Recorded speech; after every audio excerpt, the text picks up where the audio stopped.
ஆண்டவராக இயேசு கிறிஸ்துவ நாமத்தில் உங்கள் அனைவருக்கும் என்னுடைய அன்பின் வாழ்த்துக்கள். பிரியமானவர்களே, இந்த நாளிலும் இந்த செய்தியின் மூலம் உங்களோடு பேசும்படி ஆண்டவர் கொடுத்த கிருபைக்காக நன்றி செலுத்துகிறேன். தொடர்ந்து ஜெபத்தோடு கூட செய்தி கவனிங்கள். இந்த நாளினுடைய செய்தியினுடைய தலைப்பு தீர்மானம் அல்லது நிர்ணயம், இல்லையா? நிர்ணயம் அல்லது தீர்மானம். அதில் 5வது பகுதியை நம்ம பார்க்கிறோம். அதற்கு ஆதாரமாக எடுத்துக்கொண்ட வேத பகுதி எஸ்தரின் புஸ்தகம் 4வது அதிகாரம், அதில் 13 முதல் 16 வரையில் உள்ள வார்த்தையை, அதில் 16வது வசனத்தை நம்ம வாசிக்கும் பொழுது எஸ்தரனுடைய ஒரு தீர்மானம் பாருங்க. நீர் போய் சூசானில் இருக்கிற யூதர் எல்லாம் கூடி வர செய்து 3 நாள் அல்லும் பகலும் புசியாமலும் குடியாமலும் இருந்து எனக்காக உபவாசம் பண்ணுங்கள். நானும் என் தாதிமாரும் உபவாசம் பண்ணுவோம். இவ்விதமாக சட்டத்தை மீறி ராஜாவினிடத்தில் பிரவேசிப்பேன். நான் செத்தாலும் சாகிறேன் என்று சொன்னான். நான் செத்தாலும் சாகிறேன். இப்படி ஒரு மிகவும் கடினமான ஒரு தீர்மானம் எடுக்கிறதுக்கு என்ன காரணம் பாருங்க. ஒரு ஏழை குடும்பத்தில் பிறந்தவன் பெற்றோர்கள் இழந்து தன்னுடைய சிறிய தகப்பனுடைய அரவணைப்பில் வாழ்ந்து ஒரு இப்போதான் 127 நாடுகளுக்கு ராணியாக நியமிக்கப்பட்டிருக்க ஆண்டவருடைய ஒரு பெரிய அற்புதம். இன்னும் அரசியல் தெரியாது. ஒரு இள வயதுள்ள ஒரு பெண் இந்த செய்தியில், இந்த மகளிர் தின நாட்களிலே கூட இப்படியான ஒரு செய்தி ஆண்டவர் கொடுக்கும்படி கிருபை செய்திருக்கிறார். ஏன்னா இன்னைக்கு உலகத்தில் அநேகர் நாம் நினைக்கிறோம் ஒரு பெண்ணு தானே, பெண்ணுனால பலவீனமானவர்கள், அவங்க ஒன்றும் செய்ய முடியாது அப்படி இப்படின்ட்டு, இல்லையா? தாழ்த்தி குறைவாக மதிப்பிடக்கூடிய சூழ்நிலை. ஆனாலும் ஆண்டவர் யாரையும் எப்படி வேணாலும் உயர்த்த அவர் வல்லமையுள்ளவர். ஒப்பு கொடுக்கணும், கீழ்ப்படியணும்.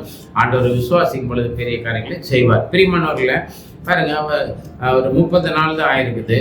இன்னும் அதுக்குள்ள என்ன ராஜா ஒரு பெரிய ஒரு பொறுப்பு, வயசுல சின்னது ஆனாலும் புது அனுபவம் இருந்தாலும் ஒரு பெரிய பொறுப்பு. என்னன்னு சொன்னா, யூதர்களை எல்லாரையும் ரட்சிக்கும்படியாக ஒரு முக்கியமான ஒரு கட்டத்துக்குள்ள ஒரு பிரவேசிக்கும்படியான ஒரு சூழ்நிலை. அதனாலதான் நான் செத்தாலும் சாகிறேன், பரவாயில்ல, நீங்க எல்லாரும் எனக்காக உபவாசம் பண்ணி ஜெபம் பண்ணுங்கன்னு சொல்லிட்டு போறது. என்ன காரணம் இப்படி ஒரு தீர்மானம் எடுக்கிறதுக்கு? நீங்க இந்த மெயின் இது நம்முடைய ஜனங்களினுடைய ரட்சிப்பு நம்முடைய கையில தான். அதுக்கு உத்தரவாதம், பொறுப்பு நாம தான். நம்ம தேச ரட்சிப்பா இருக்கட்டும், நம்முடைய சொந்த பந்தங்கள், குடும்ப உறுப்பினர்கள், அக்கம் பக்கத்தில் உள்ளவங்க, நம்ம வாழக்கூடிய இடங்கள், எல்லாருடைய எல்லா ஆத்மாக்களுக்கும் உத்தரவாதின்னு சொன்னா அதுக்கு நானும் நீங்களும் தான், பிரியமானவர்களே. அதனால நம்முடைய தேசத்தினுடைய ரட்சிப்பு குறித்து தேவன் நம்மகிட்ட நியாயம் விசாரிப்பார். நம்ம அடுத்து நம்ம பார்க்க போகிறோம். காரணம் என்னன்னு சொன்னா, இப்படிப்பட்டதான 3வது அதிகாரம் 1 முதல் நாம 5வது வசனம் வரைக்கும் வாசிக்கும் பொழுது அங்கே ஆமான் மிகவும் ஒரு உயர்ந்த மேலான ஒரு, அதாவது எல்லா விதமான தன்னிடத்தில் சகல பிரபுகளுக்கும் மேலாக அவனுடைய ஆசனத்தை உயர்த்தி வைத்தான். யாரு? ராஜாவாகி ஆகாஷ் வேறு உயர்த்தி வைக்கிறதுக்காக. ஆமான் அப்ப அதை உயர்த்திட்டு ஒரு கட்டளை கொடுக்குற. அப்படி ராஜாவின் அரண்மனையில் இருக்கிற ராஜாவின் ஊழியக்காரர்கள் எல்லாரும் ஆமானை வணங்கி நமஸ்கரித்து வந்தார்கள். அவனுக்கு இப்படி செய்ய வேண்டும் என்று ராஜா கட்டளையிட்டு இருந்தார். ஆனாலும் மொர்தெகாய் வணங்கவும் இல்லை, நமஸ்கரிக்கவும் இல்லை. அப்ப இதெல்லாம் பார்க்குறாங்க. சில பேர் சம்மந்தப்பட்ட 2 பேர்த்துக்கு பிரச்சனை இருக்காது, 3வது ஆளுக்கு ரொம்ப பிரச்சனையா இருக்கும். எங்கேயாவது போட்டு கொடுத்துட்டு கலவரத்தை உண்டாக்கி அதுல இருந்து நல்லா குளிர் காய்வாங்க, வேடிக்கை பார்ப்பாங்க, இன்னும் கொஞ்சம் பிரச்சனைகளை கிளப்பிடுவாங்க. சம்மந்தப்பட்டவங்க 2 பேர் ஒழுங்காக தான் இருப்பாங்க. அதனால ஒருத்தருக்கு தெரியாம ஒருத்தர் போட்டு கொடுப்பாங்க, இல்லையா? அப்ப அந்த மாதிரி நிறைய பேர் இருக்கிறாங்க. நீங்க யாராவது இருந்தா அப்படி இருக்காதீங்க. பாருங்க, அப்ப ராஜாவின் அரண்மனை வாசலில் ராஜாவின் ஊழியக்காரர் மொர்தெகாயை பார்த்து, நீ ராஜாவின் கட்டளை மீறுகிறது என்ன என்று காட்டார்கள். இப்படி அவர்கள் நாளுக்கு நாள் அவனோட சொல்லியும் அவன் தங்களுக்கு செவி கொடாத போது அவன் சொல்லி, என்னடா நாங்க எல்லாருமே நான் வணங்குறோம், நமஸ்கரிக்கிறோம், நீ மாத்திரம் ஏன் அப்படி இருக்கிற? ஆனா கண்டுக்கல. அதனால தொடர்ந்து இவங்க சொல்லிக்கிட்டே இருந்ததுனால நான் ஒரு யூதன் என்று அவர்களுக்கு அறிவித்திருந்தபடியா, நான் ஒரு யூதன், நான் ஒரு கிறிஸ்துவன். இன்னைக்கு அப்படிதான். நம்ம வேலை செய்கிற இடத்துல இருக்கலாம், ஸ்கூலில் அல்லது ஆஃபீஸுகளில் அல்லது இன்னும் நம்ம சம்மந்தப்பட்டிருக்கிற இடங்களில், வாழக்கூடிய இடங்கள்ல எல்லாம் பார்த்தோம்னா நம்ம கிறிஸ்துவன்னு சொன்னாலே நம்மளுக்கு தேவையில்லாமல் சில பிரச்சனைகள், போராட்டங்கள், சில குழப்பங்கள் உண்டாக்குறதுக்குன்னு சில பேர் இருப்பாங்க, இல்லையா? அப்போ வற்புறுத்துவாங்க, நீ இதை செஞ்சாகணும். அப்போ நாம் என்ன செய்ய மாட்டோம், நம்ம வணங்க மாட்டோம், நம்ம சிரிக்க மாட்டோம் இல்லையா, நம்ம ஆண்டவருக்கு பயப்படுவோம். டேனியல் சொன்னாங்க இல்லையா, யாரையும் வணங்கக்கூடாது, ஜெபம் பண்ணக்கூடாது, ராஜாவை மாத்திரம்தான் சேவிக்கணும்னு சொல்லிட்டு. ஆனால் டேனியல் செய்யலை, அப்படி கிடையாது இல்லையா. சாத்ராக் மேஷாக் ஆபேத்நேகோ சொன்னாங்க, நான் இப்போ கீத வாத்தியங்களை வாசிக்கும் பொழுது நீங்கள் விழுது நமஸ்கரிக்கணும். நாம் எல்லாம் கடந்த செய்திகளில் பார்த்தோம். இப்படி கிறிஸ்தவங்க இருக்கிற இடத்துல நீ இப்படி செய்யணும், இதை செய்யணும், அதை செய்யணும், வேலை ஸ்தலத்தில் அப்படி நம்மளை தொந்தரவு செய்யல பிரியமானவர்கள். ஆனால் நாம் என்ன சொல்லுவோம், நான் ஒரு கிறிஸ்தவன், நான் ஆண்டவருக்கு பயப்படுகிறவன், அதனால் ஆண்டவர் இதெல்லாம் எங்களுடைய பைபிள் எப்படி இருக்குது, இதெல்லாம் செய்யக்கூடாதுன்னு நான் செய்ய மாட்டேன்னு சொன்னால் நம்மளை பார்த்து எரியறவங்க இருப்பாங்க, பொறாமப்படுறவங்க இருப்பாங்க, கோல் சொல்கிறவங்க இருப்பாங்க, இன்னும் பல விதத்தில் நம்மளை தொந்தரவு செய்யக்கூடியவர்கள் இருப்பார்கள். இப்படி தான் பாருங்கள், கேட்ட உடனே நான் ஒரு யூதன் அப்படின்னு சொல்லியிருந்ததுனால மொர்தெகாய் சொற்கள் நிலை நிற்குமா என்று பார்க்கும்போதற்கு ஆமானுக்கு அறிவித்தார்கள். உடனே போட்டு கொடுத்துட்டாங்க ஆமான்ட்ட. பாரு, அப்போ என்ன செய்கிறாங்க, எல்லாரும் உன்னை வணங்கி நமஸ்கரிக்கிறோமோ, ஆனால் அங்கே வாசலில் உட்காந்துக்கிட்டு இருக்கிறவன் அவன் என்ன பண்ணுறான், காவலாளி மொர்தெகாய் உங்களை நமஸ்கரிக்கிறது இல்லை அப்படின்னு சொன்ன உடனே இதை கேட்ட ஆமான் மூர்க்கம் நிறைந்தவன் ஆனான். உடனே பயங்கர கோபம். 6வது வசனத்தில் பாருங்க, ஆனாலும் மொர்தெகாயின் மேல் மாத்திரம் கைப்படுவது அவனுக்கு அற்பமாய் கண்டது. மொர்தெகாயின் ஜனங்கள் இன்னார் என்று ஆமானுக்கு அறிவிக்கப்பட்டிருந்தபடியால் ஆகாசுவேருவின் ராஜ்யம் எங்கும் இருக்கிற மொர்தெகாயின் ஜனமாகி யூதர் எல்லாரையும் சங்கரிக்க அவன் வகை தேடினான். ஆகாசுவேரு ராஜா 127 நாடுகள், இந்து தேசம் முதல் எத்தியோப்பியா வரைக்கும் 127 நாடுகளுக்கு அவன் அதிபதியாக இருக்கிறான், ராஜாவாக இருக்கிறான். அப்ப வெறும் ஒரு மொர்தெகாய் மேல கை போட்டு பிரயோஜனம் இல்லை, அது எனக்கு அற்பம். இவங்கிட்ட எனக்கு இருக்கிற பவருக்கு இவனை ஒரு ஆள் மேல கை வச்சு பிரயோஜனம் இல்லை. அதனால இவனோட ஜாதி சொத்த பணம் இவங்களோட அந்த இதை எல்லாமே எங்கெல்லாம் இருக்கிறாங்களோ அவங்களெல்லாம் யாருன்னு தெரிஞ்சுட்டு இவங்களை கம்ப்ளீட் சங்கரிக்கணும்னா கம்ப்ளீட் சர்வ சத்தியநாசம் அழிச்சிடணும் அப்படின்ட்டு பாருங்க. ஏன்னு கேட்டால் யூதன் நீங்கள் அநேகர் அப்படித்தான். கிறிஸ்தவர்கள் சொன்னாலே கிறிஸ்தவர்களுக்கு விரோதமாக சிந்திக்கிறவங்க உண்டு, செயல்படுறவங்க உண்டு, இன்னும் சட்டத்திட்டங்கள்லாம் கூட இருக்குது. அநேக தேசங்களில் உலகத்தில் பார்க்கும் பொழுது கிறிஸ்தவங்களுக்கு விரோதமாக கிறிஸ்தவங்களை அடக்கும்படி ஒடுக்கும்படி இப்படியாக அநேக சட்டங்கள் உண்டு, சட்டத்திட்டங்கள் உண்டு. அதனால் சொல்லப்பட்டிருக்கிறதுல பார்வோன் இஸ்ரவேலர்கள் எவ்வளவாக ஒடுங்கினானோ அவ்வளவுக்கு அதிகமாக பெருகினார்கள். ஒருபோதும் கிறிஸ்தவர்களை ஆண்டவருடைய பிள்ளைகளை உண்மையாக ஆண்டவரை பின்பற்றக்கூடியவர்களுக்கு விரோதமாக யார் என்ன செஞ்சாலும், என்ன திட்டம் கொண்டாலும், என்ன சட்டம் கொண்டு வந்தாலும் அது நிச்சயமாக நடக்காது. அது கிறிஸ்தவங்களை அழிக்கவும் முடியாது பிரியமானவர்கள். அதனால தைரியமா இருங்க, ஆண்டவருக்காக சாட்சியா இருங்க, ஆண்டவருக்காக உற்சாகமாக ஊழியம் செய்யுங்க, சாட்சியா இருங்க, ஆண்டவர் அறிவிக்கிறதுல சோர்ந்து போகாதீங்க. கர்த்தர் உங்களுடைய வாழ்க்கையில் செஞ்ச அற்புதங்களை, அடையாளங்களை, நீங்கள் பெற்றுக்கொண்ட ஆசீர்வாதங்களை மற்றவர்கள் சொல்றதில் நீங்கள் ஒருபோதும் பின்வாங்காதீங்க, தயங்காதீங்க. ஆமாம், இப்படியா தீர்மானம் பண்ணிட்டு என்ன செய்யற அப்படின்னு பார்த்தீங்கன்னா 8வது வசனம் பாருங்க. அவர் தீர்மானம் பண்றார். அதாவது 12ஆம் மாதம் 13ஆம் தேதி என்ன செய்யணும், இவங்களை எல்லாத்தையும் க்ளோஸ் பண்ணிடலான்னு சொல்லிட்டு இதுக்கெல்லாம் ஆமானாலே முடியாது இல்லையா. உடனே ராஜாவிட்ட போயிட்டு பாருங்க, சொல்ற அப்படி ஆமான்.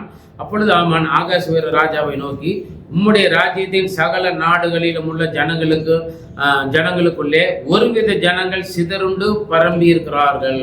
ராஜாவிட்ட போய் சொல்றாரு, ராஜாவே, இங்க உம்முடைய ராஜ்யத்துல சகல நாடுகளிலும் அந்த ஜனங்கள் மத்தியில ஒரு சில ஜனங்கள், ஒரு விதமான ஒரு மாதிரியான ஆளுங்க சிதறுண்டு, அங்கங்க கொஞ்சமா அங்கங்க சிதறுண்டுன்னா அங்க கொஞ்சம் இங்க கொஞ்சமா அவர்கள் பரம்பி இருக்கிறார்கள் சொன்னா இப்படி பரவலா இருக்கிறார்கள். ஒரு வித ஜனம் பாருங்க, இப்படி யூதர்கள் சொல்லாம ஒரு வித ஜனம், யாரு என்னன்னு தெரியாத மாதிரி இல்லையா, ஒரு மாதிரியான ஜனங்கள் என்ன செய்யறாங்க, அல்லையிலே பண்றாங்க, ஸ்தோத்திரம் சொல்றாங்க, ஜெபம் பண்றாங்க. அங்கங்க சில வில்லேஜுகள்ல ஒரு சில குடும்பங்கள், சில பட்டணங்கள்ல இப்படி அங்கே இங்கே கொஞ்சம் கொஞ்சமா இருக்கிறாங்க. இந்த கிறிஸ்துவங்க சின்ன மைனாரிட்டியா இருக்கிறாங்க, சில குறைவான ஜனத்தொகை உள்ளவர்களா இருக்கிறாங்க. அவங்க அங்கங்க பரவி இருக்கிறார்கள். அவர்களுடைய வழக்கங்கள் சகல ஜனங்களுடைய வழக்கங்களுக்கும் விகற்பமா வித்தியாசமா இருக்குதான் ராஜா. அவங்களுடைய பழக்க வழக்கத்தையெல்லாம் பார்த்தீங்கன்னா எல்லாருக்கும் எப்படி இருக்கிறாங்க அப்படி இல்லை, அவங்க வேற மாதிரி நடக்கிறாங்க. அவங்களுடைய பழக்க வழக்கங்கள்லாம் வேற மாதிரி இருக்குது. நாம சாப்பிட்றது அவங்க சாப்பிட்றதில்ல, நாம குடிக்கிற மாதிரி அவங்க குடிக்கிறது இல்லை, நாம வணங்குறது அவங்க வணங்குறதில்ல, இப்படி பலதரமா வித்தியாசமாக இருக்கிறது. அவர்கள் ராஜாவின் சட்டங்களை கை கொள்ளுகிறதுல மெயினாக ஒரு பாயிண்ட் போகிறாங்க. அவங்களுக்குன்னு ஒரு சட்டம், நம்ம சொல்றதுல அவங்க கேட்கறது இல்லை. அவங்களுக்குன்னு ஒரு சட்டத்தை வச்சுட்டு என்ன செய்கிறாங்க, அவங்க என்ன செய்கிறாங்கன்னா, ராஜா உங்களோட சட்டத்திற்கு அவர்கள் கை கொள்ளுகிறதும் கிடையாது, கீழ்ப்படுகிறதும் கிடையாது. ஆகையால் அவர்களை இப்படி விட்டுருக்கிறது ராஜாவுக்கு நியாயம் இல்லை, சரியில்லாண்டவரே. இன்னைக்கு இப்படி விட்டு வச்சிட்டோம்னா நாளைக்கு உங்களுடைய ராஜ்யத்திற்கும் பிரயோஜனம் இல்லை. அப்படியே நைஸாக போட்டு கொடுத்துட்டான். நல்ல சந்தோஷமா இருக்கிற கணவன் மனைவியை பார்த்துட்டு அடிதடி போட்டுக்கிட்டு இருக்கிற கணவன் மனைவி என்ன செய்வாங்க, யாராவது கணவனுக்கோ மனைவிக்கோ போட்டு கொடுத்துருவாங்க. நல்ல மாமியார் மருமகளை நல்ல ஒத்துமையாக சந்தோஷமா அம்மாவும் மகளுமா இருக்கிறாங்கன்னா பக்கத்து வீட்டில் இருக்கிறவங்க மாமியாருக்கு பிடிக்க மாமியார் மருமகள் யாராவது ஒருத்தர் போட்டு கொடுத்துரு. நீ என்ன இப்படி இருக்கிற, நீ இப்படி இருந்தீங்கன்னா மருமக தலைமையில ஏறிடுவா. நீ என்ன இப்படி இருக்கிற, மாமியால் இப்படி பண்ணினா மாமியாக்காரி ரொம்ப பண்ணிடுவா இல்லையா, இப்படிலாம் போட்டு கொடுத்துருவாங்க. எல்லாம் நடந்துகிட்டு இருக்குது இல்லையா. இப்படிதான் பாருங்க, சம்மந்தப்பட்ட ஆமானுக்கும் பிரச்சனை இல்லை, புரதகாய்க்கும் பிரச்சனை இல்லை. ஆனால் யாரோ ஒருத்தர் போட்டுக்கொண்டே ஆமானுக்கு போட்டு கொடுத்ததுனால அவன் மூர்க்க வெறியாகி முழு யூதர்களையும், வேறு முருதகாய் மாத்திரமல்ல முழு யூதர்களையும் சங்கரிக்க தீர்மானம் பண்ணி உடனே போய் ராஜா ஊதி கொடுக்குறான். ராஜாவுக்கு நல்ல சாவி கொடுத்தாச்சு, போட்டு கொடுத்தாச்சு. அப்போ உடனே பாருங்க 12-13 வசனத்தில் எஸ்தர் 3வது அதிகாரம் 12-13 பார்க்கும் பொழுது ராஜாட்ட பேசின உடனே இன்னும் சொல்றான் பாருங்க. அதுக்கு 9வது வருஷம் ராஜாவுக்கு சம்மதமா இருந்ததுன்னா நான் என்ன செய்யறேன், நான் ராஜாவினுடைய கஜானாவில் கொண்டாந்துட்டு நான் 10,000 தாளந்து வெள்ளி 10,000 தாளந்து வெள்ளியை நான் எண்ணி கொடுக்குறேன் ராஜாவினுடைய கஜானாவில். பாருங்க, அப்படின்னு இவன் பயங்கர பணக்காரன், பெரிய பதவியில் உள்ளவன்.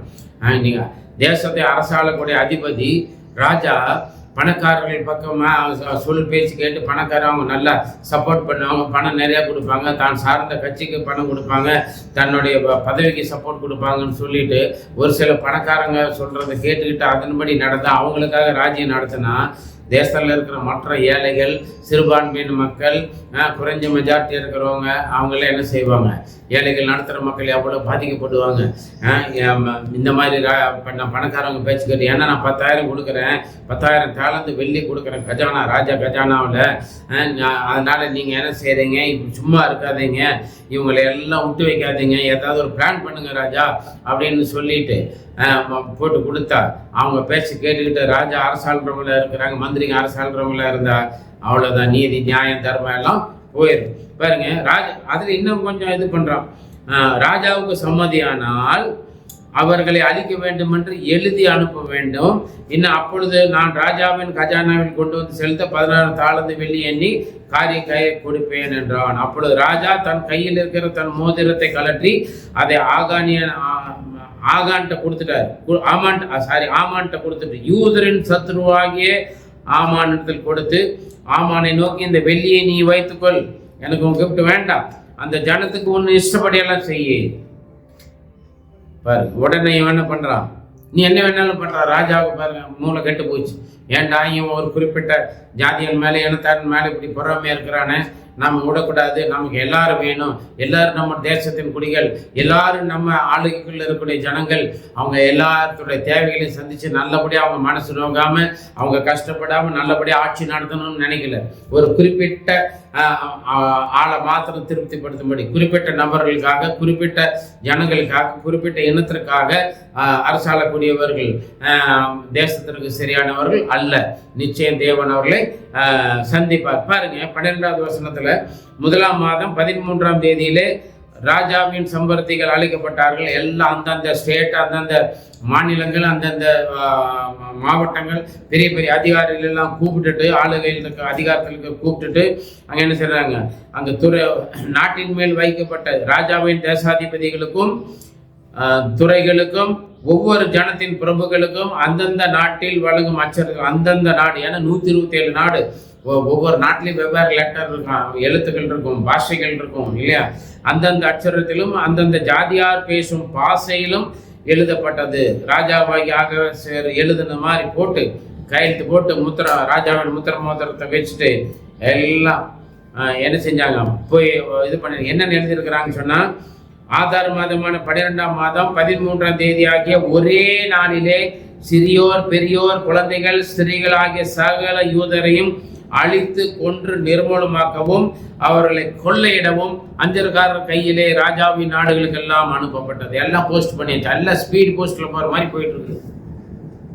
எவ்வளவு பெரிய இது! ஒரே நாள்ல அத்தனை ஊழியர்கள் யூதர்களையும் கொல்லணும்.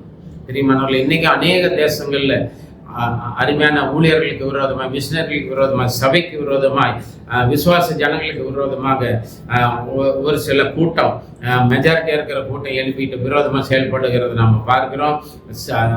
அநேக தேசங்களில் ஆண்டவருடைய பிள்ளைக்கு விரோதமாக, கிறிஸ்துவின் சுவிசேஷத்திற்கு விரோதமாய், ஜனங்கள் ரட்சிக்கப்படுவதற்கு விரோதமாக சட்டத்திட்டங்கள் இருக்கிறத நாம் பார்க்கிறோம். பிரியமானவர்களே, அதனால தான் தேவ பிள்ளைகள் செபிக்க வேண்டும். தேவனுடைய பிள்ளைகள், ஊழியக்காரர்கள், திருச்சபைகள், மிஷினரிகள், விசுவாசிகள் செபிக்கணும். பிரியமானவர்களே, செபிக்கும் பொழுதுதான் ஆண்டவர் தேசத்திலே பெரிய காரியங்களை செய்ய முடியும். ஆண்டவர் தேசத்தை மாற்றுவார். அப்பொழுதுதான் சுவிசேஷத்தின் வாசல்கள் திறக்கப்படும். தடைகளை தகர்த்து கொடுக்கிறவர் நமக்கு முன்பாக செல்வார். பிரியமானவர்களே, அதனால இன்னைக்கு சட்டம் போட்டாங்க, இன்னைக்கு எல்லாம் டிவியில், ரேடியோ இது அனௌன்ஸ்மெண்ட் பண்ணிட்டாங்கன்னு சொல்லிட்டு பயந்து நடுங்கி ஒடுங்கி போயிருக்கக்கூடாது. பிரியமானவர்களே, அப்போ பாருங்க, இந்த மாதிரி சட்டம் எல்லாம் போயிடுச்சு. நாள் குறிச்சாச்சு. 12ஆம் மாதம் 13ஆம் தேதி இந்த உலகம் முழுவதும் இருக்கக்கூடிய 127 நாடுகளில் இருக்கக்கூடிய எல்லா யூதர்கள், சிறியோர் பெரியோர் மாத்திரமல்ல, ஸ்திரீகள் எல்லோருத்தையும் என்ன செய்யணும், கொன்று அழிச்சிடணும்னு சொல்லிட்டு அங்க சொல்றதை நாம பார்க்கிறோம். பிரியமானவர்களே, இப்படிப்பட்டதான நேரம் பாருங்க, அப்படி ஒரு சூழ்நிலை. இந்த லெட்டர் மொர்தெகாயினுடைய கைக்கு வந்துருச்சு, ஒரு சீட்டு இது. அப்போ 13லேருந்து நாம 8வது வசனத்தில் நாம பார்க்கும்போது அங்கே மொர்தெகாய் எஸ்தருக்கும் இடையில சில சம்பாஷணைகள், 2 பேர் மாற்றி மாற்றி மெசேஜ் கொடுத்து பேசிக்கிறாங்க. ஏன்னா எஸ்தர் ராஜாத்தி இல்லையா, பெரிய மகாராணி, அவங்க அரண்மனையில் இருக்கிறாங்க. மொர்தெகாய் அரண்மனை வாசல்ல காவல் காத்துட்டு இருக்கிறா. அப்படி அப்போ பாருங்க, யூதர்களை அழிக்கும்படி சூசானில் பிறந்த கட்டளையின் நகலையும் அவனிடத்தில் கொடுத்து அதை எஸ்தருக்கு காண்பித்து தெரியப்படுத்தவும், அவள் அகத்தியமாய் ராஜாவிடத்தில் போய் அவனிடத்தில் தன் ஜனங்களுக்காக விண்ணப்பம் பண்ணவும் மன்றாடவும் வேண்டும் என்று அவளுக்கு சொல்ல சொன்னான். ஒரு ஆளை கூப்பிட்டு, அப்பா இதை கொண்டு ராணி கையில் கொடுத்து ராஜாவிட்ட பேச சொல்லு, அவங்க நம்முடைய ஜனங்களுக்காக ரிக்வஸ்ட் பண்ண சொல்லு, வேண்ட சொல்லு, விண்ணப்பம் பண்ண சொல்லு, மன்றாட சொல்லு அப்படின்னு சொன்னா, உடனே அந்த என்ன செய்யறாங்க, அங்க சொல்றாங்க ரிட்டர்ன் பண்ணி, யாராவது 11வது வசனம், யாராவது அழைக்கப்படாமல் உள்முற்றத்தில் ராஜாவினிடத்தில் பிரவேசித்தால், புருஷனானாலும் சிறியனாலும் சரி, அவர்கள் பிழைக்கும்படிக்கு அவர்களுக்கு ராஜா பொற்செங்கலை நீட்டினாலொழிய மற்றபடி சாக வேண்டும் என்கிற ஒரு தவறாத சட்டம் உண்டு. இது ராஜாவின் சகல ஊழியக்காரருக்கும் ராஜாவினுடைய நாடுகளில் உள்ள சகல ஜனங்களுக்கும் தெரியும். இந்த 30 நாள் அளவும் ராஜாவினிடத்தில் நான் வரவழைக்கப்படவில்லை என்று சொல்லியிருந்தாங்க. உடனே நாம் போய் பார்க்க முடியாது, அதுக்கு என்ன காரணம், என்ன ரீசன்னு சொல்றாங்க. சாக்கு போக்கு கூட தான் இன்னைக்கு அநேக ஜனங்கள் ஜெபிக்கிறதுக்கும் ஊழியம் செய்வதற்கும் இன்னைக்கு எதிர்ப்புகள் இருக்கிற இடத்துல அல்லது கிறிஸ்தவர்களுக்கு விரோதமாக சட்டங்கள் இருக்கக்கூடிய இடங்கள்ல எல்லாம் ஆண்டவருடைய ஊழியத்தை செய்யக்கூடிய ஜனங்கள் பயந்துட்டு ஒடுங்கிட்டு நடுங்கிட்டு இருக்கிறாங்க. ஆண்டவர் சொல்லியிருக்கிறாரு, ஆத்மா சரீரத்தை கொல்ல வல்லவர்களுக்கு பயப்படாதீங்க, ஆத்மாவையும் சரீரத்தையும் நரகத்தில் அழிக்க வல்லவருக்கே பயப்படுங்கன்னு சொல்லிட்டு. அதனால இன்னைக்கு ஏதாவது ஒன்று வாட்ஸ்அப் குரூப்லேயோ சோசியல் மீடியாவிலையோ அல்லது நியூஸ் பேப்பர்லையோ அல்லது டிவியில ரேடியோல நியூஸ் கேட்ட உடனே அந்த மாதிரி இங்கே சட்டம் சுவிசேஷம் பண்ணாங்கன்னா ஜெயில் லாக்கப் அப்படி இப்படின்னு எல்லாம் பார்த்த உடனே நாம் இன்னைக்கு பயந்துடுறோம், சோர்ந்து போகிறோம், ஜெபிக்கிறது கிடையாது. ஆனால் பிரியமானவர்கள, இந்த செய்தி வந்ததுன்னா அதை எடுத்துகிட்டு போயிட்டு என்ன செய்யணும், ஜெபம் பண்ணணும். பிரியமானவர்கள, இந்த நாம் கேட்கக்கூடிய நம்ம எல்லாம் நம்மளை பதற வைக்கக்கூடிய, கலங்க வைக்கக்கூடிய, நம்மை சிதறி போக பண்ணி செய்யக்கூடிய செய்திகளுக்காக நாம் ஜெபிக்கணும். எசேக்கியா அப்படித்தான் செஞ்சாரு. ஜனங்கள் ராஜாக்கள் விரோதமாக வரும் பொழுது அந்த யுத்தத்துக்கு வந்த அந்த லெட்டர் எடுத்துட்டு போயிட்டு தேவ சமுத்திரம் ஜெபிக்கும் பொழுது ராத்திரியில ஒரு தூதன் புறப்பட்டு 1,85,000 பேர் சங்கரிச்சிருப்பார். நம்ம ஆண்டவர் அப்படிப்பட்ட தேவன். பிரியமானவர்களே, அதனால மனுஷர்களுக்கு பயப்படாம நாம நல்லா செபிக்கலாம். உற்சாகமாக சபையார் ஜெபிங்க, தேவனுடைய விசுவாச பிள்ளைகள் செபிங்க, ஊழியக்காரர்களை உற்சாகப்படுத்துங்க, ஊழியக்காரர்கள் பயப்படாமல் ஊழியம் செய்யுங்க, ஆண்டவர் பெரிய காரியங்கள் செய்யுங்க. எந்த சாக்கு போக்கும் சொல்ல வேண்டாம். இல்லை எனக்கு டைம் இல்லை, அங்கே போன இந்த பிரச்சனை அது அப்படி இப்படின்னு சாக்கு போக்கே சொல்லாதீங்க. இந்த சாக்கு போக்கு சொன்ன உடனே, ரீசன் சொன்ன உடனே உடனே மொர்தெகாய் திரும்ப மெசேஜ் கொடுக்குறாரு, நீ ராஜாவின் அரண்மனையில் இருக்கிறதுனால் மற்ற யூதர் தப்பக்கூடாது இருக்க, நீ தப்புவா என்று உன் மனதிலே நினைவு கொள்ளாதே. அம்மா எஸ்தர், நீ ராஜா அரண்மனையில் இருக்கிறதுனால மற்ற இடத்துல வில்லேஜ் சிட்டிகளில் இருக்கிறவங்க எல்லாம் அழிஞ்சிட்டா நீ தப்பிச்சுக்கலான்னு பார்த்துறாத. ஏன்னா இவங்க யூத ஸ்திரின்னு சொல்லலை இல்லையா? முதல்ல படித்து பார்த்தீங்கன்னா தெரிஞ்சிருக்கும். இன்னைக்கு அநேகரப்படுதான், எங்கேயோ தீ பிடிக்குது, எங்கேயோ கலவரம் வியாதிகள்லாம் வருது, கொள்ளை நோய்கள் வருது, எங்கேயோ திருட்டம் வர்றான், அப்படின்னு நானும் சேஃப்டியாக இருக்கிறப்பா அப்படின்னு இன்னைக்கு நிறைய பேர் இருக்கிறாங்க. நான் பல முறை எச்சரிச்சிருக்கிறேன், டெல்லியில் இருக்கிறவங்களுக்காக. அப்படிதான் எல்லா இடங்களிலும் கிறிஸ்தவர்களுக்கு விரோதமாக செயல்பட தொடங்கி விட்டார்கள் இல்லையா? அப்போ டெல்லியில் இருக்கிறேன்னு சொல்லி தைரியமாக இருக்காதீங்க, டெல்லியிலேயும் வரும்னு சொல்லிட்டு மெசேஜ் முடிச்சோடனே வந்தது. இன்னைக்கு ஒரு இடத்துல ஜெபக்கூட்டம் நடந்துகிட்டு இருக்கும் பொழுது அங்கே போய் அட்டாக் பண்ணி நிறைய பிரச்சனை பண்ணிட்டு இருக்கிறாங்க. பிரியமானவர்களே, இப்போ அதனால் எங்கே இருந்தாலும் சத்ரு நமக்கு விரோதமாக வருவான், சத்தான் விரோதமாய் வருவான், அந்திகிறிஸ்து நமக்கு விரோதமாய் செயல்படுவான். கடைசி காலத்தில் இருக்கிறோம் பிரியமானவர்களே. அதனால் தேவனுக்கு வைராக்கியமாக எழும்பி நிற்கக்கூடிய, ஊழியம் செய்யக்கூடிய நம்ம ஒரு கட்டத்தில் இருக்கிறோம். எங்கே போனாலும் சுவிசேஷத்தின் வாசல்கள் கொஞ்சம் கொஞ்சமாக அடைப்பட்டுக்கிட்டே போயிட்டு இருக்குது பிரியமானவர்களே. நமக்கு இருக்கிற நாட்கள் பொல்லாதவைகள் ஆனபடியினால் காலத்தை பிரயோஜனப்படுத்திக் கொள்ளக்கூடிய ஒரு கட்டத்தில் நாம் இருக்கிறோம். அதனால சோர்வா இல்லாமல் உற்சாகம் இருங்க, சாக்கு போக்கு சொல்லாமல் ஆண்டவர் நம்மளுக்கு கிருபையாக கொடுத்துருக்கிற நாட்களை மிகவும் ஞானமாக கவனமாக உபயோகப்படுத்துங்க. ஆத்தும ஆதாயத்திலையும் ஊழியம் செய்வதிலையும் செபிப்பதிலையும் திறப்பில் நின்று செபிக்கிறதுலையும் நீங்கள் தைரியமாக இருங்க, சோர்ந்து போகாதீங்க. ஆண்டவர் எசேக்கியேல் 22வது அதிகாரம் 30வது பார்த்துன்னு சொன்னோம்னா, இதோ நான் தேசத்தை அழிக்கக்கூடாதபடிக்கு திறப்பில் நிற்கும் சுவரை அடைக்கத்தக்கதாக திறப்பில் நிற்கும் ஒருவனை தேடின. ஒரு ஆள் போதும், ஒரு ஆள். ஆண்டவர் அதான் சொன்னார், உன் கர்த்தராகிய இயேசு கிறிஸ்துவை விசுவாசி, அப்பொழுது நீயும் உன் வீட்டாரும் ரட்சிக்கப்படுவீர்கள் ஆண்டவர் சொல்லிடுவார் இல்லையா? அப்ப நம்ம ஒரு ஆள் போதும். நம்ம குடும்பம், நம்முடைய தலைமுறைகள், நம்முடைய என்ன சொல்ல, நம்முடைய காந்தான்கள் இல்லை வம்சங்கள் எல்லாம் ரட்சிக்கப்படுவதற்கு, வருநாட்களில் உள்ளவர்கள் ரட்சிக்கப்படுவதற்கு. பிரியமானவர்களே, ஆண்டவருடைய வாக்கு ஒருபோதும் பொய் சொல்லாது. ஒருத்தனை தேடினேன் ஒருவனை காணவில்லை. நான் அந்த ஒருத்தன் தான் போதும். இப்போ ஒரு எஸ்தர் மூலம் எஸ்தருடைய பெரிய ஒரு பொறுப்பு வெறும் எஸ்தர் மாத்திரம் இல்லை, எஸ்தருடைய குடும்பம் மொர்தெகாய் மாத்திரமல்ல, சூசான்ல இருக்கிறது மாத்திரம் இல்லை, அகாஸ்வேர ராஜ்யபாரம் செய்யக்கூடிய 127 நாடுகளில் உள்ள யூதர்களையும் காப்பாற்றும்படி அவர்களை ரட்சிக்கும்படியான ஒரு பெரிய ஒரு பொறுப்பு, ஒரு உத்தரவாதம் இப்போ எஸ்தர் வசமாக இருக்கிறது. அதான் மொர்தெகாய் சொல்றாரு, நீ நினச்சிக்காத நான் ராஜ அரண்மனையில் இருக்கிறதுனால எல்லா யூதர்களும் தப்பிக்காமல் இருக்கும்போது நீ மாத்திரம் தப்பிச்சுக்குவான்னு. அப்படி மனசுல கூட நினைச்சிடாத அப்படின்னு சொல்லிட்டு, கனவுல கூட நினைச்சிடாத நம்ம சொல்லுவோம் இல்லையா? அந்த மாதிரி மனசுல நினைச்சிடாத.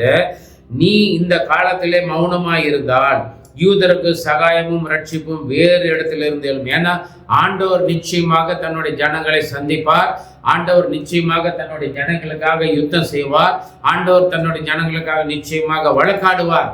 இதை நீ மறந்துடாத. ஆனா நீ தப்பிச்சுக்கலாம் நினைச்சிருக்காத, நீயும் அழிஞ்சு போறக்கூடிய ஒரு நேரத்தில் வந்துடும். அதனாலதான் யாருக்கு தெரியும், வரும் நாட்களிலே நீ இப்படிப்பட்ட காலத்துக்கு உதவியா இருக்கும்படி உனக்கு ராஜ மேன்மை கிடைத்திருக்கலாமே, யாருக்கு தெரியும் என்று சொன்னான்.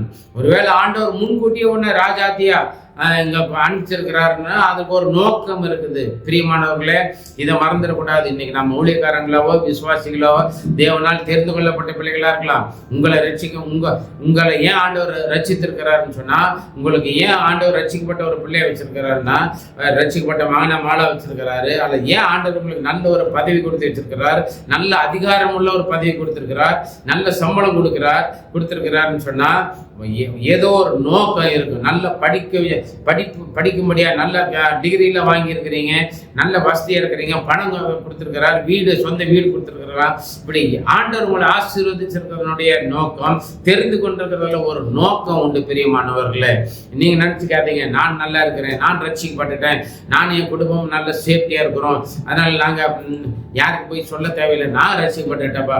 யாரோ ரட்சிக்கப்பட்டான்னா ரட்சிக்கப்படாம போனான்னு, யாரே கேட்ட கேட்டு போட்டோம், நான் ரட்சிக்கப்பட்டேன், நான் ஆண்டவர்களுக்கு சுகமா இருக்கிறேன் அப்படி அப்படி நினச்சிக்கிட்டு இருக்காதீங்க. பக்கத்து வீட்டுக்கு வர்ற பிரச்சனை, பக்கத்து மாநிலத்துக்கு வர்ற பிரச்சனை, பக்கத்து மாவட்டத்துக்கு வர்ற பிரச்சனை, பக்கத்து கிராமத்துக்கு வர்ற பிரச்சனை உங்களை வர்றதுக்கு ரொம்ப நேரம் ஆகாது. அதனால நான் சேஃப்டியாக இருக்கிறேன்னு சொல்லிட்டு நீங்கள் தயவு செய்து அசால்ட்டாக இருக்காதீங்க பிரியமானவர்களே. தேவ கோபம் வரும்பொழுது யாரும் தப்பிக்க முடியாது. அதனால நாம தான் நம்முடைய குடும்பத்திற்கும், நம்முடைய சொந்த பந்தங்கள், உறவினர்கள், நண்பர்கள், சத்துருக்களுக்கும் கூட மாத்திரமில்லை நம்முடைய தேசத்திற்கும், இந்த முழு உலகத்திற்கும் நாம உத்தரவாதிகளாக இருக்கிறோம் அவங்களுடைய ஆத்மாவிற்காக. ஒவ்வொரு நாளும் பல லட்சங்கள் கோடி கணக்கில் நம்முடைய தேசத்திலையும் இந்த உலகம் முழுவதிலிருந்து நரகத்தை ஓடிக்கொண்டிருக்கிற நரகத்தை நோக்கி ஓடிக்கொண்டிருக்கிறார்கள் பிரியமானவர்களே. தேவ பயம் கிடையாது, தேவ வார்த்தை கீழ்ப்படுகிறது கிடையாது. மனம் போனபடி வாழ்றாங்க, இஷ்டப்படி நடக்கிறாங்க, என்ன வேணாலும் செய்கிறாங்க, என்னென்னமோ நடக்குது, நாம கேட்காதெல்லாம் என்னென்னமோ நடக்குது. பயங்கரமான அக்கிரமங்கள், அநியாயங்கள், பாவங்கள், கொலைகள், கொள்ளைகள், கற்பழிப்பு, திருட்டு பிரட்டுகள், ஈவு இறக்கம் இல்லாமல் மனிதாபியம் இல்லாத எத்தனையோ காரியங்கள் நடக்குது பிரியமானவர்களே. இதெல்லாம் கடைசி காலத்துக்குரிய அறிகுறிகள். பஞ்சகாலம், பட்டினி, விலைவாசி உயர்வு இல்லையா, அழிவுகள், இயற்கை பேரிடர்கள், பேரழிவுகள், இப்படி பருவ கால சூழ்நிலைகள் மாற்றம் எல்லாம் நடக்குது. இதெல்லாம் வருகைக்கு ஆயுதம். வருகை சமீபங்கிறத நம்ம உணர்த்தும்படியாக பிரியமானவர்கள். அதனால தேவனுடைய நியாயத்தீர்ப்புல இருந்துட்டு இது மாத்திரம் நடிக்காதீங்க. பாவம் செய்கிறவங்க, அக்கிரமம் பண்றவங்க எல்லாம் தான் நியாயத்தீர்ப்புக்கு வருவாங்கன்னு சொல்லி ரட்சிக்கப்பட்ட ஒரு பிள்ளையா இருந்து நாம மற்றவர்களுக்காக ஜெபிக்காம இருந்தோம்னு சொன்னா, சுவிசேஷம் அறிவிக்காம இருந்தோம்னு சொன்னா, அந்த ஆத்மா உங்க கணக்குல குறிப்பிட்ட ஆத்மாக்கள் ஆண்டவர் நியமிச்சிருப்பார், நிர்ணயிச்சிருப்பார். இவங்க மூலமா இவங்களை சுவிசேஷம் அறிவிச்சு, இவங்களுக்கு ஜெபிச்சு, உபவாசிச்சு இவங்களை ஆதாயம் பண்ணும்படியான்னு சொல்லிட்டு ஒரு ஆத்மாவை ரட்சிச்சா உலகத்தில் இருக்கக்கூடிய எல்லாத்தையும் கொடுத்தாலும் ஈடு இல்லைங்கிறாரு இல்லையா. அப்ப சிந்திச்சு பாருங்க. அவ்வளவு வெளியேறி பெற்ற ஆத்ம ரட்சிப்பை குறித்து கவலைப்படாம இருக்காம நீங்க ஜாக்கிரதை உள்ளவர்களை ஊழியம் செய்வதற்கு ஜாக்கிரதையா இருங்க. உங்க ஆண்டவர் உங்களுக்கு செய்த நன்மைகளை சாட்சியா சொல்லுங்க. மிக சுலபமான வழி நாம தேவனிடத்தில் பெற்றுக்கொண்ட காரியங்களை மற்றவர்களை அறிவிப்பது. அதன் மூலம் இயேசுவை நாம அறிவிக்க முடியும். இயேசு ஏற்றுக்கொள்ளுங்க, ஜாதி மாறுங்க, மதம் மாறுன்னு சொல்ல வேண்டிய அவசியம் இல்லை. ஆனா இயேசு ஏற்றுக்கொள்வது என்பது ஜாதி மாற்றமோ மத மாற்றமோ கிடையாது, மன மாற்றம் பிரியமானவர்களே, மன மாற்றம் பிரியமானவர்கள். அதனால யாருக்கு தெரியும் நீ இந்த நல்ல நிலைமையில வச்சிருக்கிறது ஆண்டவர் இப்படிப்பட்ட சூழ்நிலையில, இக்கட்டான சூழ்நிலையில உங்களுடைய ஜனங்களுக்கு, யூதர்களுக்கு உதவும்படி, கிறிஸ்துவ மக்களுக்கு அல்லது உங்க குடும்பத்திற்கோ யாருக்கு உதவும்படி கர்த்தர் வச்சிருக்கலாம் இல்லையா. அதை நான் மறந்து போகாதீங்க. அதனால எந்த சூழ்நிலையில இருந்தாலும், எவ்வளவு உயர்வில் இருந்தாலும் தாழ்வில் இருந்தாலும் கர்த்தருக்கு ஊழியம் செய்யுங்கள், ஊழியத்தை தாங்குங்க, ஊழியங்களுக்காக செபியுங்க, ஊழியங்களுக்கு உற்சாகமா கொடுங்க பிரியமானவர்களே. கர்த்தர் உங்களை ஆசீர்வதிப்பார். யாருக்கு தெரியும்? இப்படி சொன்ன உடனே சில பேர்த்துக்கு அப்படிதான், சில நேரத்தில் அப்படியே மயக்கமா இருப்பாங்க, தெரியாது. அப்பப்போ ஊசி போடணும் இல்லையா, அப்பப்போ கொஞ்சம் ஒரு தட்டணும் இல்லையா, அப்பப்போ சாப்பி கொடுக்கணும். நம்ம முதல்ல சாக்கு போக சொல்லிட்டு இருந்தாங்க எஸ்தர், எப்படி போறது முடியாதே, ராஜா கூப்பிடாம போக முடியாது, போனா செத்துருவோம், அப்படி இப்படின்னு சொல்லிட்டு பயங்கர பிரச்சனை ஆயிரும் அப்படின்ட்டு. ஆனா நீ உடனே கொஞ்சம் அப்படி சூடு ஏத்திட்டாரு மருதகாய். நீ இதை நினைச்சுக்கிட்டு இருக்காத, நான் ராஜா அரண்மனையில் இருக்கிறதுனால தப்பிச்சுக்கோன்னு சொல்லிட்டு. யாருக்கு தெரியும் இப்படிப்பட்ட சூழ்நிலைக்கு பிரயோஜனமா இருக்கணும்னு ஆண்டவர் இந்த ராஜ பதவி கொடுத்துருக்கலாம். அதனால சிந்திச்சு பாருங்க. உடனே இந்த அம்மா சொல்றாங்க, அப்பதான் சொல்றாங்க, நீ போய் சூசனில் இருக்கிற யூதரெல்லாம் கூடி வர செய்து 3 நாள் அல்லும் பகலும் புசியாமலும் குடியாமலும் இருந்து எனக்காக உபவாசம் பண்ணுங்கள். உங்க விடுதலைக்கு எனக்காக.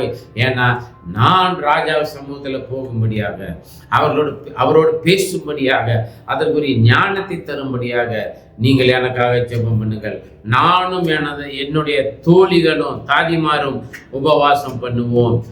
சட்டத்தை மீறி நான் உள்ள பிரவேசிப்பேன், பரவாயில்ல நான் செத்தாலும் சாகிறேன். அப்படியான ஒரு தீர்மானம். ஜனங்களுடைய ரட்சிப்பு தன்னை மாத்திரம் இல்லை, தன் குடும்பத்திற்காக மாத்திரம் இல்லை, யூத ஜனங்கள் எல்லோருடைய ரட்சிப்பிற்காக. பிரியமானவர்களே, இன்றைக்கு அநேக கிறிஸ்தவர்களுக்கு விரோதமாக அநேக நாடுகளில் சட்டங்கள், திட்டங்கள், எவ்வளோ அடக்குமுறைகள், ஒடுக்குதல்கள், பப்ளிக்காக எடுத்துகிட்டு போயிட்டு கொலை பண்ணுறாங்க, கற்பழிக்கிறாங்க, தீ வச்சு கொளுத்துறாங்க, ஆலைகளை உடைக்கிறாங்க, அடிக்கிறாங்க, ஒதைக்கிறாங்க, ஜெயிலில் போடுறாங்க. அப்படிப்பட்ட ஜனங்களுக்காக உபவாசம் எடுத்து ஜெபம் பண்ணுங்க. இன்னைக்கு நீங்கள் விடுதலையோடு இருக்கிறீங்கன்னா உங்களுக்கு எந்த பிரச்சனையும் இல்லையா இருந்த நீங்கள் குடும்பமாக ஜெபம் பண்ணுங்க, சபையாக ஜெபம் பண்ணுங்க, ஊழியர்கள் ஒன்று சேர்ந்து ஜெபம் பண்ணுங்க, விசுவாசிகள் ஒன்று சேர்ந்து ஜெபம் பண்ணுங்கள். சொல்கிறேன் பாருங்க, யூதர்கள் எல்லாம் கூடி ஜெபம் பண்ணுங்கள், உபவாசம் பண்ணுங்கள், ஜெபம் பண்ணுங்கள். நானும் ஜெபம் பண்ணுறேன். இன்னைக்கு அநேகர் என்ன பண்ணுவாங்கன்னு பார்த்தீங்கன்னா, அநேகர் பெரிய பெரிய ஊழியக்காரவங்க எங்கெல்லாம் நிறைய ஆயிரக்கணக்கில் லட்சக்கணக்கில் கூட்டம் இருக்குதோ, எங்கெல்லாம் பெரிய டிவியில் வர்றாங்களோ, எங்கெல்லாம் அற்புதம் நடக்குது, அவங்களுக்கெல்லாம் ஃபோன் பண்ணி சொல்லிடுவாங்க, நீங்கள் ஐயா எங்கள் உபவாச கூட்டம் நடக்குது, முழுஇரவு ஜெபம் நடத்துகிறோன்னு சொல்லிட்டாங்கன்னு சொல்ல வரும். எங்களுக்காக ஜெபிங்கன்னு சொல்லிட்டு இவங்க நல்லா படுத்து தூங்கிட்டு நல்லா வயிறார சாப்பிட்டுட்டு இருப்பாங்க. அப்படி இல்லை, நமக்காக ஜெபிக்கிற ஒரு கூட்டம் இருக்குதுன்னு சொன்னால் நாமளும் ஜெபிக்கணும்.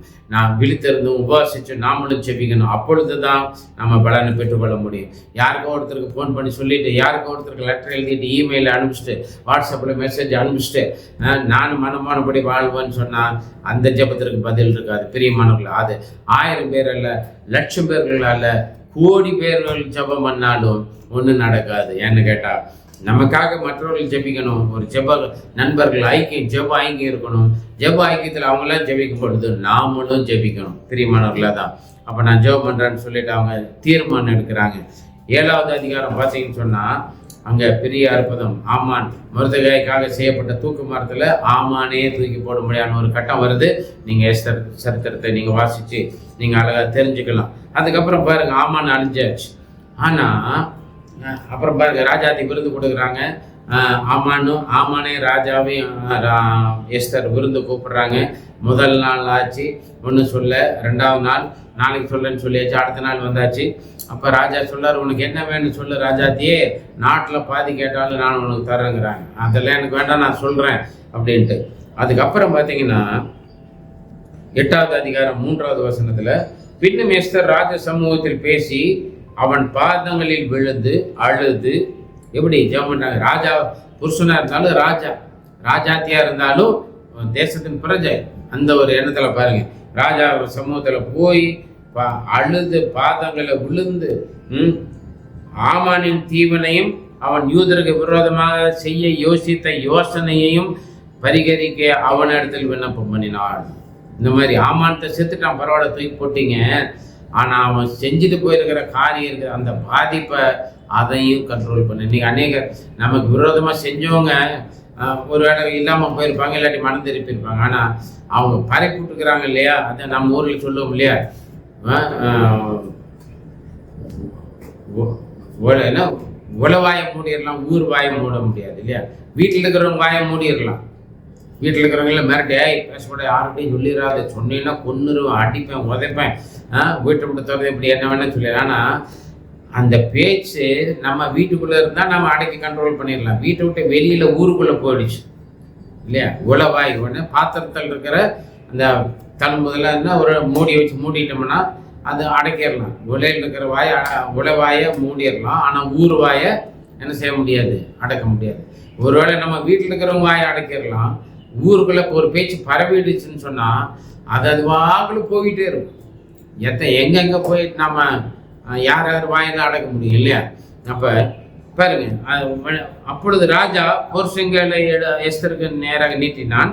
8வது அதிகாரம் 4வது வசனம், எஸ்தர் எழுந்திருந்த ராஜ சமூகத்தில் நின்று ராஜாவுக்கு சித்தமாயிருந்து அவர் சமூகத்தில் எனக்கு கிருபை கிடைத்தது. ராஜ சமூகத்தில் நான் சொல்லும் வார்த்தை சரி என்று காணப்பட்டு அவருடைய கண்களுக்கு நான் பிரியமாயிருந்தால் ராஜாவின் நாடுகளில் இருக்கிற யூதரை அழிக்க வேண்டும் என்று ஆமான் எழுதின கட்டளைகள் செல்லாமல் போக பண்ண வேண்டும், செல்லாமல் போகும்படி எழுதி அனுப்ப வேண்டும். ஆமான் செத்துட்டான், ஆனால் அவன் விதைச்சிருக்கிற அந்த விதை இருக்குது, அவன் எல்லா நாடுகளையும் எல்லா பாசைக்காரர்களுக்கும் அவங்கவுங்க எழுத்துக்களில் அவங்கவுங்க பாஷையில் லெட்டரெல்லாம் அனுப்பிச்சு அது போய் சேர்ந்துடுச்சு. அதை ராஜா நீங்கள் தான் அதை செல்லாமல் போக பண்ண முடியும், அதை செய்ய வேண்டும் அப்படின்னு ஒரு விண்ணப்பத்தை கேட்குறப்பாரு. சமயம் அதான் நேரம் காலம் பார்த்து பேசணும். எப்படி பேசணும், பேசுறதுக்கு முன்னாடி ஜெபம் பண்ணுங்க. நிகமே பாருங்க, எருசலேம் கட்ட போகிறதுக்கு முன்னாடி ஜெபம் பண்ணி ராஜாவின் கண்ணில் தயவு கிடைப்பதற்கு, லீவு கிடைக்கிறதுக்கு, அது மாத்திரமில்லை, லீவோட மாத்திரம் இல்லை, பொருள்களோடு எல்லாம் கட்டுமான பொருள்களோடும் பாதுகாப்பு படைகளோடு கூட எல்லாம் ராஜாவுக்கு இருந்தே எல்லாம் சப்போர்ட் வாங்கிப்பாரு. அதான் ஜெபத்தினுடைய அருமை பிரியமானவர்கள. நீங்க நிறைய பேர் ஜெபத்தினுடைய மேன்மை அருமை தெரியாம தான் ஜெபிக்கிறது கிடையாது. என்னத்தை ஜெபம் பண்றது, லெட்டர் வந்துடுச்சு, கானூன் சட்டம் கொண்டாந்துட்டாங்கன்னா எங்களை கைகள்லாம் ஆடிடும். உடனே பைபிள் எடுத்து மூடி வச்சுட்டு அப்பா நீ யாருக்கிட்டையும் சோத்திரம்லாம் சொல்லாத, குட் மார்னிங் சொல்லிடு, ஏன்னா அப்படி இப்படின்னு சொல்லிட்டு போயிடும் இல்லையா. சோத்திரம்னு சொன்னால் கிறிஸ்தவன்னு தெரிஞ்சிடும். நாம் ஒரு கிறிஸ்துவங்கிறது வாழ்ந்தாலும் மறைத்தாலும் கிறிஸ்தவன்கிறது சாட்சியம். முதல்ல பாருங்க, பெரிய ராஜாவுக்கு அடுத்த ஒரு ஸ்தானத்தில் இருக்கிறவன் அவனை உளுந்து நமஸ்கரிக்க நான் தேவையில்லை இல்லை. தானியேல் அப்படிதான் சொன்னாரு, சாத்ராக் மேஷாக் ஆபேத்நேகோன்னு சொல்லி உளுந்து நமஸ்கரிக்கலைன்னா அக்னியில் போட்டுருவேன், நீ போட்டாலும் போடு, ஆனால் நான் நமஸ்கரிக்க மாட்டேன். யார்கிட்டையும் ஜெபம் பண்ணக்கூடாது. டேனியல் சிங்கக்கபியில் போட்டாங்க, சிங்க கோவிலில். அவங்க கேட்டாங்களே, இல்லை பயப்பட வேண்டிய ராஜாக்கள் தேவனுடைய ஊழியக்காரர்கள், அந்த நாம் விரோதமாக செயல்படும் பொழுது தான் நம்ம பயப்படணும் இல்லையா. அதனால பாருங்க, ஆண்டவருக்கு பயப்படுகிற மனுஷன் வேற யாருக்கும் பயப்பட தேவையில்லை. பிசாசுக்கும் பயப்பட தேவையில்லை, மனுஷனுக்கும் பயப்பட தேவையில்லை, குண்டர்களுக்கும் பயப்பட தேவையில்லை இல்லையா. யாருக்கும் பயப்பட தேவையில்லை, எதுக்கும் பயப்பட தேவையில்லை, கர்த்தருக்கு பயப்படுவது தான் போதும். நம்ம பிரியமானவர்களே பாருங்க, அப்போ இந்த மாதிரி ஆமான் சேர்த்துட்டான். ஆனால் ஆமான் விட்டுட்டு போயிருக்கிற அந்த கிரிகள்லாம் இருக்குது இல்லையா எல்லா இடத்துலையும். இன்னைக்கு அநேகர் அப்படிதான். நம்ம ரட்சிக்கப்பட்டாலும் பிரியமானவர்களே அந்த பழைய காரியங்கள்லாம் வந்துகிட்டு இருக்கும் இல்லையா. சில பேர் மன திரும்பிடுவாங்க, ஆனால் அவங்க செஞ்ச பாதிப்புகள் அங்கே இருக்கும். அங்கே அதை தான் அதையும் அழிக்கணும். இன்னைக்கு சில பேர் பிசாசை விரட்டிடுறான்னு சொல்லிட்டு அந்த பிசாசை விரட்டிட்டு வேற அந்த நேரத்தில் பிசாசு ஓடிடும், அந்த வியாதி போயிடும். ஆண்டவர் பாருங்க 38 வருஷம் வியாதி சுகமாக்கிட்டார, எந்திரிச்சு போயிட்டு விட்டுறல. திரும்ப பார்க்கும்போது இனி நீ பாவம் அதிக கேடு ஒன்று வராதபடி பாவம் செய்யாது. அப்ப மேற்கொண்டு அந்த பிரச்சனைகள் வராமல் இருக்கிறதுக்கு வழி பார்க்கணும் இல்லையா, நஷ்டங்கள் வராமல் இருக்கிறதுக்கு பார்க்கணும். அப்ப இங்க பாருங்க, உடனே ராஜா என்ன சொல்றாரு, என் ஜனத்தில் அந்த அம்மா கேட்கிறேன், என் ஜனத்தின் மேல் வரும் பொல்லாப்பை நான் எப்படி பார்க்க கூடும், என் குலத்துக்கு வரும் அழிவை நான் எப்படி சகிக்க கூடும், எப்படி என்னால் தாங்க முடியும், எப்படி பார்க்க முடியும். என் ஜனங்கள் எல்லாம் சாகும் பொழுது நான் என்ன செய்வேன். ஆண்டவரே, என்னுடைய சொந்த சகோதர சகோதரிகளின் குடும்பத்தார்கள் இப்படி இந்த ஒரு அங்கலாய்ப்பும் அழுகையும் மன்றாட்டும் ஆண்டவருடைய சமூகத்தில் நீங்கள் செபிக்கிறீங்களா? ரட்சிக்கப்படாத என் பெற்றோர்கள், என்னுடைய கணவன், என்னுடைய மனைவி, என் பிள்ளைகள், என் சொந்த பந்தங்கள், என் உறவினர்கள், என் நண்பர்கள், ஜன பந்துக்கள், அக்கம் பக்கத்தில் உள்ளவங்க, பக்கத்து வீட்டுக்காரவங்க, எனக்கு விரோதமாக செயல்பட்ட சத்துருக்கள் எல்லாம் என் சகோதரர்கள் தான். ஏன்னா தேவ செயலாக நாம மனுஷர்கள் எல்லாம் சிருஷ்டிக்கப்பட்டார்கள். எல்லாருக்கும் சிருஷ்டிகர்த்தர் ஒருவர். அப்ப எல்லாரும் நம்முடைய சகோதர சகோதரிகள். அவங்க ரட்சிக்கப்படும்படி நம்ம திறப்பட நிற்கிறோமா? இதோ நான் தேசத்தை அழியக்கூடாதபடிக்கு சுவரை அடைக்கும் திறப்பட நிற்க ஒருவனை தேடி நான் ஒருத்தரையும் காணோம். ஒரு ஆள் போது பிரியமண்டலி அநேகர் சொல்லுவாங்க, நான் ஒருத்தன் ரட்சிக்கு போட்டு என்ன பண்றது, நான் ஒருத்தன் சர்ச்சுக்கு வந்து என்ன பண்றதுங்க பாஸ்டர், நான் ஒருத்தன் மாத்திரம் ஆண்டவருக்கு பயந்து என்ன பண்றது, என் வீட்டில் யாரும் ஆண்டவருக்கு பயப்படாதவங்க, என் ஆஃபீஸில் வேலை செய்கிற இடத்துல யாரும் ஆண்டவருக்கு பயப்படாதவங்க, நான் இருக்கிற ஏரியாவில் நான் மாத்திரம்தான் கிறிஸ்துவம், எங்கள் வீடு தான் கிறிஸ்துவ வீடு அப்படிலாம் சொல்லாதீங்க. எலியா அப்படிதான் சொன்னார். அப்போ நீ ஒருத்தன் சொல்லாத 7000 பேர்த்த உனக்கு வச்சிருக்கிறான் இல்லையா. பிரியமானவர்களே, ஆண்டவர் நம்ம கூட நம்ம ஒரு பெரிய குடும்பத்தில் உறுப்பினர்களாக இருக்கிறோம். நாம் இருக்கிற பகுதியில் நம்ம வாழக்கூடிய இடங்களில் வேணால் நம்ம கம்மியாக இருக்கலாம், ஆனால் உலகம் முழுவதிலும் நாம தான் பெரியவங்க. ஏன்னு கேட்டால் நமக்குள்ளாக இருக்கிற ஒரு பெரியவர். பிரியமானவர்களே, அப்போ உடனே ராஜா என்ன சொல்கிறாருன்னு சொன்னால் 7வது வசனத்தில் உடனே அங்கே ஆமான் வீட்டை நான் உனக்கு எஸ்தர் கொடுத்துட்டேன், அதே மாதிரி மொர்தெகாயை நான் எல்லாத்துக்கும் மேலே அதிகாரியை வச்சிட்டேன். அப்போ நீ என்ன செய்ய, அவன் கை போட்ட எத்தனைத்தபடியால் அவனை தூக்கில் போட்டேன். அப்போ இனி இப்போது உங்களுக்கு இஷ்டமானபடி நீங்கள் ராஜாவின் நாமத்தினாலே யூதருக்காக எழுதி ராஜாவின் மோதிரத்தின் பெயரால் எழுதப்பட்டு ராஜாவின் மோதிரத்தினால் முத்திரை போடப்பட்டதை செல்லாமற் போக ஒருவராலும் கூடாது என்றான். அப்போ நீ எழுது, ஏன் மோதிரத்தில் முத்திரை போட்டு கொடு, நான் போட்ட தீர்மானத்தை செல்லாமல் போக வைக்க யாராலையும் முடியாது. முந்தி போட்டது போயிடுச்சு, இப்போ அதை இல்லாமல் கேன்சல் பண்ணும்படியே திரும்ப ஒரு லெட்டர்.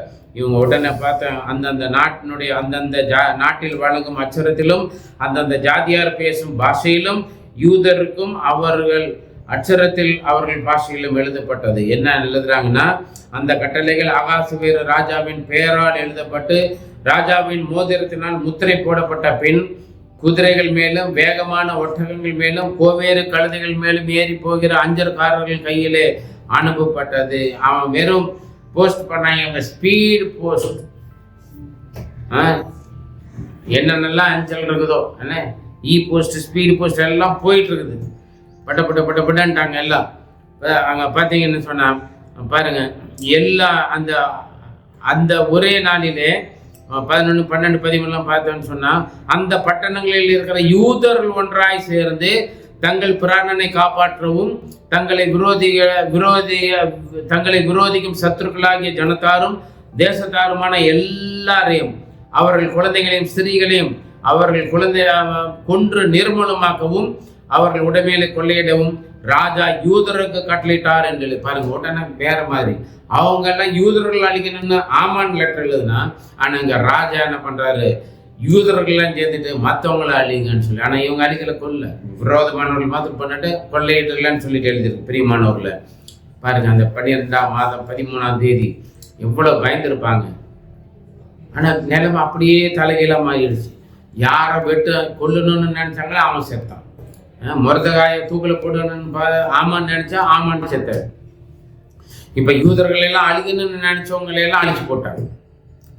பிரியமானவர்களே, ஆண்டவருடைய பிள்ளைகளுக்கு விரோதமாக யார் சிந்தித்தாலும் சரி, செயல்பட்டாலும் சரி, ஆண்டவருடைய பிள்ளைகளை அழிக்கணும், கொல்லணும், அவங்கள துக்கப்படுத்தணும், வேதனைப்படுத்தணும், அவமானப்படுத்தணும், அவங்கள கேவலப்படுத்தணும்னு சொல்லிட்டு யாராக இருந்தாலும் சரி, அவங்க எப்பேற்பட்ட ராஜாக்களாக இருக்கட்டும், எப்பேற்பட்ட பணக்காரங்களாக இருக்கட்டும், எவ்வளோ பெரிய அறிவாளிகள் ஞானிகளாக இருக்கட்டும், எவ்வளோதான் பண்ணட்டும், ஒன்றும் செய்ய முடியாது. ஆண்டவருடைய ரத்தத்தினால் கழுவப்பட்ட ஜனங்களை, ஆண்டவரால் முத்திரை போடப்பட்டவர்களை யாரும் ஒன்றும் பண்ண முடியாது.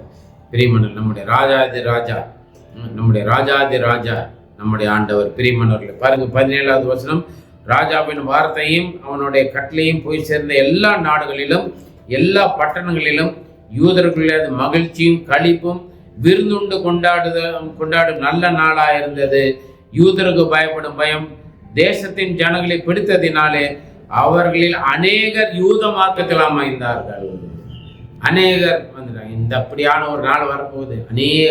ஆண்டவர் தன்னுடைய பிள்ளைகளுக்காக யுத்தம் செய்யறதை பார்த்துட்டு ஆண்டவரை ஏற்றுக்கொள்ளாத, ஆண்டவருக்கு விரோதமாக செயல்படக்கூடிய அநேக அதிகாரிகள், பிரபுக்கள், மந்திரிகள், உயர் பதவியில் இருக்கக்கூடிய பெரும் பணக்காரர்கள், ஏழைகள், பணக்காரர்கள், பெரியோர், படித்தோர், சரி, எல்லோரும் இயேசுவை பின்பற்றக்கூடியவர்களாக மாறப்போகிறார்கள். ஒரு பெரிய எழுப்புதல் நம்முடைய தேசத்தில் மாத்திரமல்ல, முழு உலகத்திலும் ஒரு பெரிய எழுப்புதல், கடைசி கால எழுப்புதல் வரும். ஆண்டவரை அநேகர் சொந்த ரட்சகராக ஏற்றுக்கொள்வார்கள். பெரியமானவர்களே, அதனால இன்னைக்கு இருக்கிற கஷ்டத்தை பார்த்தோ, உபத்திரவத்தை பார்த்தோ சோர்ந்து போகாதீங்க. நல்லா ஜெபம் பண்ணுங்க, உபவாசிச்சு ஜெபம் பண்ணுங்க, விழித்திருந்து ஜெபம் பண்ணுங்க. ஜெபத்துல சோர்ந்து போகாதீங்க. ஜெபந்தான் பெரிய காரியங்களை தேவனிடத்திலிருந்து கொண்டு வரும். சத்துருக்களுக்கு பயப்படும்படி, சத்துருக்கள் கலங்கி போகும்படி, சத்துருக்கள் சிதறடிக்கும்படி, சத்துருக்கள் அழிந்து போகும்படி ஆண்டவர் பெரிய காரியங்களை செய்வார். நீங்க சும்மா இருப்பீர்கள், கர்த்தர் உங்களுக்காக யுத்தம் பண்ணுவார். பிரியமானவர்களை, நீங்க சும்மா இருப்பீங்க, ஆனா ஜெபிக்கணும். சும்மா இருக்கிறேன்னு சொல்லிட்டு நல்லா சாப்பிட்டுட்டு படுத்து தூங்கிட்டு இருக்கிறது அல்ல. ஆண்டவருக்காக வைராக்கியமா இருக்கும் பொழுது, ஜெபிக்கும் பொழுது ஆண்டவர் உங்களுக்காக கிரியை செய்வார். தன்னுடைய தூதர்களை அனுப்புவார். தன்னுடைய ஆவியானவர் மூலமா ஜனங்களுடைய எண்ணங்களை, சிந்தனைகளை மாற்றுவார். விரோதமா வர்றவங்க சாதகமாயிருவாங்க. அல்லேலூயா. வாசல் அடைக்கிறவங்க வாசலை திறந்து கொடுத்துருவாங்க. பிரியமானவர்களை, ஆண்டவருக்கு கர்த்தராக இயேசு கிறிஸ்துவின் கூடாத காரியம் ஒன்றுமே கிடையாது. அதனால சோர்ந்து போகாதீங்க.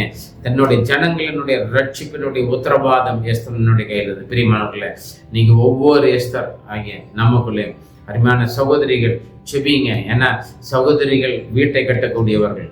சகோதரி புத்திமான ஸ்திரீ தன்னுடைய வீட்டை கட்டுகிறார்கள் இல்லையா?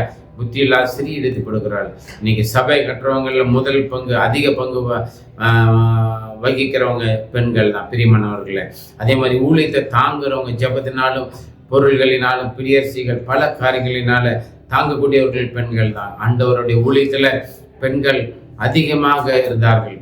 பிரியமானவர்கள், இயேசு கிறிஸ்து கூட ஊழியம் செய்த அநேக கணம் பொருந்திய ஸ்திரீகள், பணக்கார ஸ்திரீகள் இருந்தாங்க. பிரியமானவர்கள், அதனால பெண்கள் இந்த நாட்டினுடைய கண்கள் மாத்திரமில்லை, நம்முடைய குடும்பத்தை காக்கக்கூடியவர்கள், கட்டி எழுப்பக்கூடியவர்கள்.